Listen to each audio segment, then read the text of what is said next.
Hi everyone, this is Nakshatra. ஒரு long கேப்க்கு அப்புறம் ஒரு வீடியோ. அண்ட் இந்த வீடியோவில் நம்ம ஒரு போயம் பற்றி பார்க்க போகிறோம். போயம் பேர் டைட்டில் என்ன அப்படின்னா birds with two right wings. அதை எழுதினவர் யார் அப்படின்னா Lawrence Ferlinghetti. So first நம்ம போயம் டைட்டில் எப்போதும் மென்ஷன் பண்ணிடணும், birds with two right wings. And then poet யார் அப்படின்னா Lawrence Ferlinghetti. So Lawrence ஃபெர்லின் கெட்டி பற்றி ஒரு 2 லைன்ஸ். அவர் ஒரு American poet.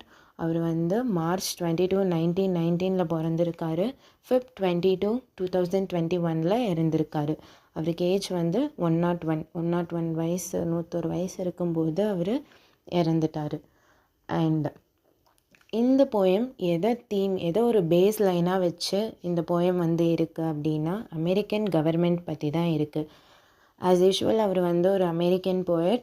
So American government பற்றி அவர் ஒரு போயம் எழுதியிருக்காரு. அந்த போயம் பேர் தான் birds with two right wings.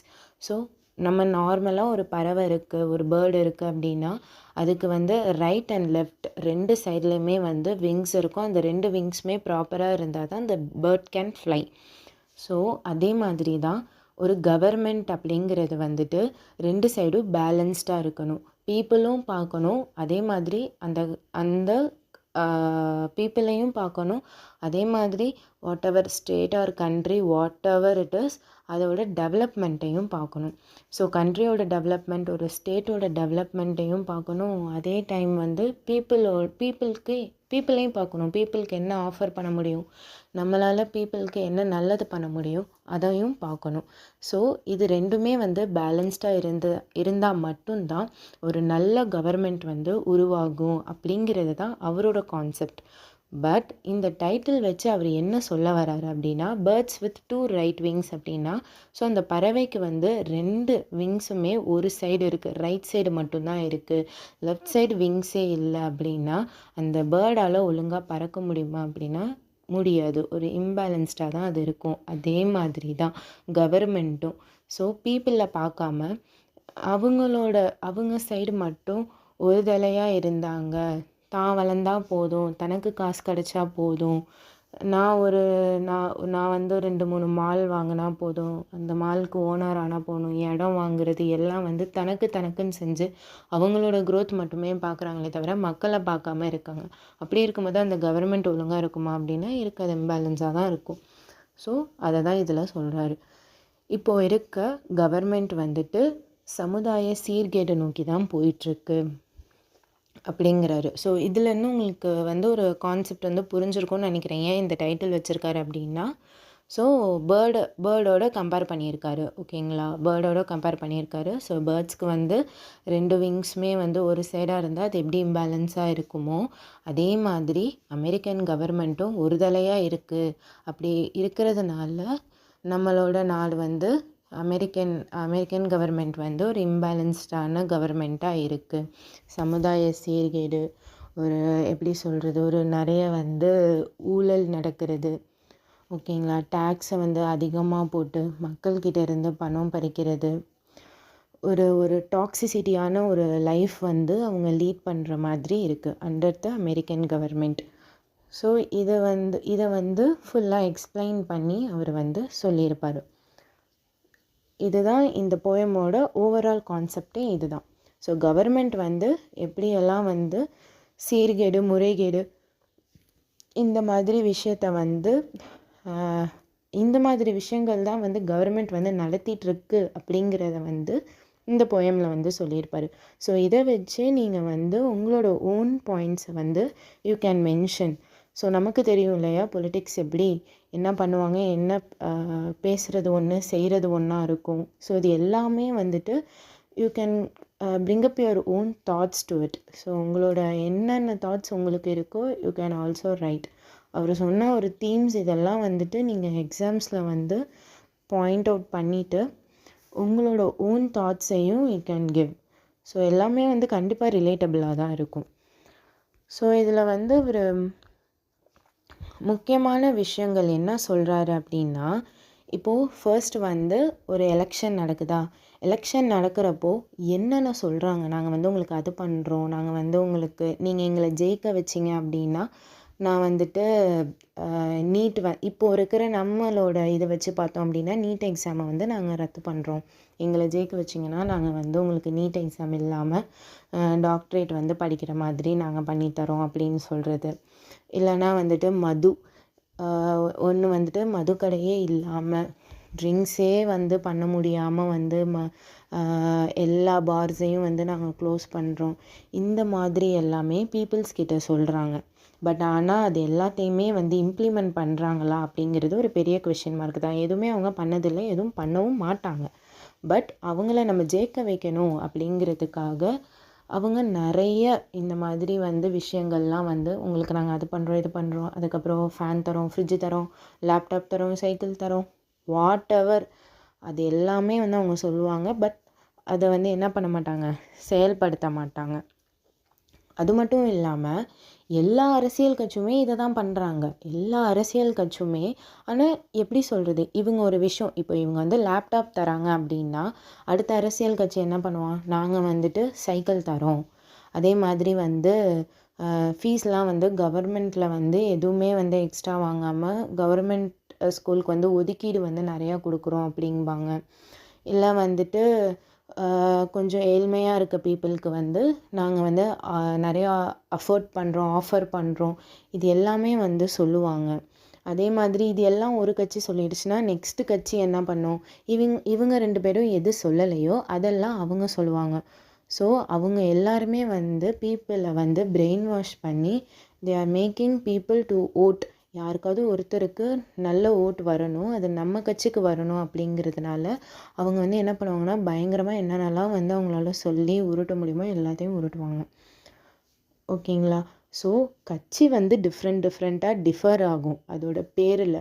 But அந்த கட்சியில் இருக்கவங்க எல்லாத்தோட ஒரே நோக்கமும் என்னென்னா மக்களை ஏமாற்றணும், அவங்களுக்கு என்னவோ அதை அவங்க எடுத்துப்பாங்க. இதுதான் வந்து போயட் வந்து சொல்கிறாரு. எல்லா கட்சி வந்து வேறு தான், ஆனால் எல்லாரோட நோக்கம் வந்து என்னது ஒன்று, அவங்களோட வெல்த்து, அவங்கள பார்த்துக்கிறது, அவங்க நிறையா இடம் வாங்கி அவங்க குடும்பத்தை பார்க்குறதுக்கு தான் அவங்க பண்ணுறாங்க. ஸோ பீப்புளுக்காக ஏதாவது பண்ணுறாங்களா அப்படின்னா அது கிடையாது அப்படிங்கிறாரு. நெக்ஸ்ட்டு வந்து எப்படியும் வந்து ஒரு கட்சி ஜெயிச்சிருக்கு அப்படின்னா இன்னொரு கட்சி ஆப்போசிட் கட்சி இருக்கா, அது ரெண்டுமே வந்துட்டு ரொம்ப ஸ்ட்ராங்காக இருக்கும். ஸோ ஸ்ட்ராங்காக இருந்து ரெண்டுமே அவங்க கட்சியில் இருக்கிற குறைய இவங்க சொல்லுவாங்க, ஆப்போசிட் கட்சியில் இருக்கிற குறைய வந்துட்டு எந்த ஆட்சி பண்ணிகிட்ருக்காங்களோ அந்த கட்சி வந்து சொல்லுவாங்க. ஸோ இதுதான் நடக்குமே தவிர அந்த குறைய ரெக்டிஃபை பண்ணி அதுக்கு ஒரு சொல்யூஷன் கண்டுபிடிப்பாங்களா அப்படின்னா கிடையாது. ஸோ இது ஒரு பாயிண்ட்டாக சொல்கிறாரு. நெக்ஸ்ட்டு இந்த அரசியல்வாதிகள்லாம் கார்ப்பரேட் கம்பெனிஸ் கூட வந்து டைப் ஆகி ஸோ அதில் வர முதலீடு, அதில் வர லாபம், ஸோ இப்போது நிறைய வந்து விவசாய நிலத்தை எல்லாமே வந்து அழித்து அதில் ஃபேக்ட்ரி கட்டுறது அது இதுன்னு எல்லாமே பண்ணுறாங்க.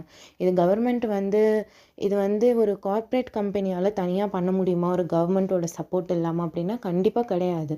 ஸோ அவங்க ஒரு கவர்மெண்ட் கூட டைப் ஆகி அவங்க வந்து என்ன பண்ணுறாங்க, கார்ப்பரேட் கம்பெனிஸ் கூட வந்து கவர்மெண்ட் ரெண்டுமே வந்து டைப் ஆகி மக்கள்கிட்ட இருந்து நிலத்தை பிடுங்கிறது, மக்களுக்கு வந்து எது வந்து பண்ணக்கூடாதோ அது எல்லாமே வந்து ஒரு கார்ப்பரேட் கம்பெனிஸ் கூட சேர்ந்து மக்களுக்கு வந்து அவங்க பண்ணுறாங்க. ஸோ இந்த மாதிரி வந்து தொந்தரவுகள் எல்லாமே வந்து கொடுக்குறாங்க, which is not good for people. இது வந்து ரொம்ப ஒரு செல்ஃபிஷ்ஷான ஒரு விஷயம். அவங்கள பற்றி மட்டும் யோசித்து அவங்களுக்கு வர கெயினை மட்டும், அவங்களுக்கு வர ப்ராஃபிட்டை மட்டும் பார்க்குறாங்க அப்படின்னு ஒரு பாயிண்டில் சொல்லியிருக்காரு. நெக்ஸ்ட்டு ஒன் வந்துட்டு இது எல்லாமே வந்து எப்படி அப்படின்னா ஒரு ஃப்ளைட் கூட வந்து கம்பேர் பண்ணுறாரு. இப்போ வந்து ஒரு ஃப்ளைட் இருக்குது அப்படின்னா அதில் பைலட் இருப்பாங்க, அந்த ஃப்ளைட்டில் உள்ள க்ரூ மெம்பர்ஸ் இருப்பாங்க, பேசஞ்சர்ஸ் இருப்பாங்க இல்லையா. ஸோ அந்த ஃப்ளைட்டுங்கிறத வந்து நீங்கள் கவர்மெண்ட்டாக நினச்சிக்கோங்க. அந்த க்ரூ மெம்பர்ஸ் பைலட்டுங்கிறவர் வந்து இப்போது சீஃப் மினிஸ்டர்னு வச்சுக்கோங்களேன், ஓகேவா, சிஎம்னு வச்சுக்கோங்க. க்ரூ மெம்பர்ஸ் எல்லாமே வந்து தொண்டர்கள்னு வச்சுக்கோங்க. பேசஞ்சர்ஸ் எல்லாமே மக்கள். ஸோ இப்போ இந்த மக்கள் வந்து இப்போ பேசஞ்சர்ஸ் ஒரு ஃப்ளைட்டில் போகிறோம் அப்படின்னா இந்த பேசஞ்சர்ஸ்லாம் யாரை நம்பியிருப்பாங்க, பைலட்டை நம்பியிருப்பாங்க. பைலட் ஃபஸ்ட்டு கரெக்டாக ஓட்டணும், அதுக்கப்புறம் க்ரூ மெம்பர்ஸ் ஓகேங்களா. ஏதாவது ஒரு பிரச்சனைனா அவங்க வந்து அலர்ட் பண்ணி பேராஷூட்ஸ் கொடுத்து அந்த பேசஞ்சர்ஸை வந்து பத்திரமா வந்து மீட்கணும். அந்த ஒரு இழப்பு வர மாதிரி இருக்குது அப்படின்னா அதுலேருந்து மீட்கணும். அது எல்லாமே தான் அங்கே ஃப்ளைட்டில் இருக்கிறவங்களோட வேலை. ஸோ அப்படி இருக்கிறப்போ இப்போ பேசஞ்சர்ஸான மக்கள் நம்ம வந்து எப்படி இருக்கோம் அப்படின்னா ஒரு பேராஷூட்டே இல்லாமல் ஒரு ஃப்ளைட்டில் வந்து ட்ராவல் பண்ணுற மாதிரி இருக்குது இந்த கவர்மெண்ட்டில் இருக்கிறது. ஸோ பேராஷூட்டே இல்லை அப்படின்னா ஒரு ஐடியாவே இல்லை, ஒரு என்ன ஆக போகுதுன்னே தெரியல, ஒரு டெஸ்டினேஷனே இல்லாமல் வந்து ஒரு ஃப்ளைட் வந்து போகுது. ஓகேவா. அந்த அமெரிக்கன் கவர்மெண்ட் வந்துட்டு ஒரு டெஸ்டினேஷனே இல்லாமல் எந்த ஒரு சேஃப்டி மெஷர்ஸ் எதுவுமே இல்லாமல் போகுது. அது கூட யார் போகிறா, பேசஞ்சர்ஸான மக்கள். ஸோ நம்மளும் வந்து அதில் தான் ட்ராவல் பண்ணுறோம். ஸோ நமக்கு என்ன வேணாலும் ஆகலாம் அப்படிங்கிறத கான்செப்டை கொண்டு வராரு. நெக்ஸ்ட்டு வந்து என்ன சொல்கிறாரு அப்படின்னா மீடியாவை பற்றி பேசுகிறாரு. இப்போது மீடியாவில் இருக்கவங்கலாம் என்ன பண்ணுறாங்கன்னா ஒருதலைபட்சமாக பேசுகிறாங்க. ஸோ அவங்க வந்துட்டு 2 சைடும் வந்து எதுவும் இப்போது மீடியாவில் வந்துட்டு ஒரு குற்றத்தை வந்து எடுத்துகிட்டு வந்தாலுமே அந்த கவர்மெண்ட்டில் வந்து காசு கொடுத்து, புரியுதுங்களா, காசு கொடுத்து இந்த மாதிரி சொல்லாத, லஞ்சம் கொடுத்து இதை வெளில கொண்டு வராதிங்க அப்படின்னா அவங்க பண்ண மாட்டாங்க. இந்த போயட் வந்து என்ன சொல்கிறாரு அப்படின்னா இந்த மாதிரி மீடியாஸ் எல்லாமே வந்து ஒருதலைபட்சமாக செயல்படுது. ஸோ அவங்களுமே அவங்களோட நியூஸ்க்காக, அவங்களோட டிஆர்பிக்காக, அவங்க ஒரு நியூஸ் சேனல் அவங்கக்குள்ளே இருக்க ஒரு போட்டியினால் மட்டுமே தான் பண்ணுறாங்க. அதுக்காக மட்டுமே தான் அவங்க பண்ணுறாங்களே. ஆனால் வந்து ஒரு மக்களுக்காகவோ இந்த ஒரு கருத்தை போய் எல்லாத்துக்கும் வந்து சேர்க்கணும், இல்லை இப்படி ஒரு மோசமான விஷயம் நடந்திருக்கு, இதை வந்து உலகத்தில் எல்லாத்துக்கிட்டேயும் வெளிச்சத்துக்கு கொண்டு வரணுமோ யாரும் வந்து அந்த மாதிரி ஒரு நல்ல எண்ணத்தோடு செயல்படலை. எல்லாருமே ஒரு சுயநலவாதிகளாக தான் இருக்காங்க அப்படிங்கிறத வந்து இதில் சொல்கிறாரு. ஸோ வந்துட்டு அது மட்டும் இல்லாமல் அவர் என்னன்னா அமெரிக்காவை வந்துட்டு ஒரு புதிய உலகமாக வந்து அமெரிக்கா வந்து மாற்றணும் அப்படிங்கிறத வந்து அவர் வந்து நினைக்கிறாரு. பட் இந்த மாதிரி ஒரு கவர்மெண்ட் இருக்கும்போது அது வந்து சாத்தியமே இல்லை அப்படிங்கிறத அவர் ரொம்ப ஸ்ட்ராங்காக சொல்கிறாரு. ஸோ இதுதான் வந்துட்டு இந்த போயமோட எக்ஸ்ப்ளனேஷன், ஒரு சம்மரி. ஸோ இது வந்து உங்களுக்கு புரிஞ்சிருக்கும்னு நினைக்கிறேன். இது நார்மலாக வந்து நடக்கிறது தான், கவர்மெண்ட்டில் நடக்கிற வேலை. ஓகேவா. கவர்மெண்ட்டில் நடக்கிற இந்த குளறுபடி, என்னென்னலாம் திருட்டுத்தனம் பண்ணுறாங்க, என்னென்ன மக்களுக்கு வந்து எதுவும் செய்யாமல் இருக்கிறது, சொல்கிறது செய்யாமல் இருக்கிறது, இதெல்லாம் நம்ம பார்த்துருக்கோம் இல்லையா. ஸோ இதுதான். இதை வந்து நீங்கள் உங்களோட ஓன் வேர்டிங்ஸ்லேயும் வந்துட்டு யூ கேன் யூஸ் இட். அவ்வளோதான். இது ரொம்ப வந்துட்டு சிம்பிளான ஒரு போயம். நான் இவ்வளோ எக்ஸ்பிளைன் பண்ணி வந்து உங்களுக்கு வந்து சொல்லியிருக்கேன். இவ்வளோ எக்ஸ்பிளைன் பண்ணியிருக்கேன் அப்படிங்கிறது எதை சொல்கிறேன் அப்படின்னா ஒரு பாயிண்ட்டாக நான் சொல்லியிருக்கேன். அது நீங்கள் தீமாக எழுதிக்கோங்க.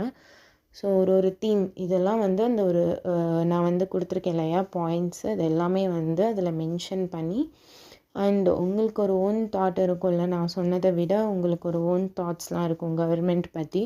So you can write that also. So அதையும் வந்து நீங்கள் வந்து எழுதிக்கலாம். ஸோ கன்க்ளூஷன் அப்படிங்கிறது பார்த்திங்கன்னா அமெரிக்காவோட அரசியல் தன்மை எப்படி இருக்குது,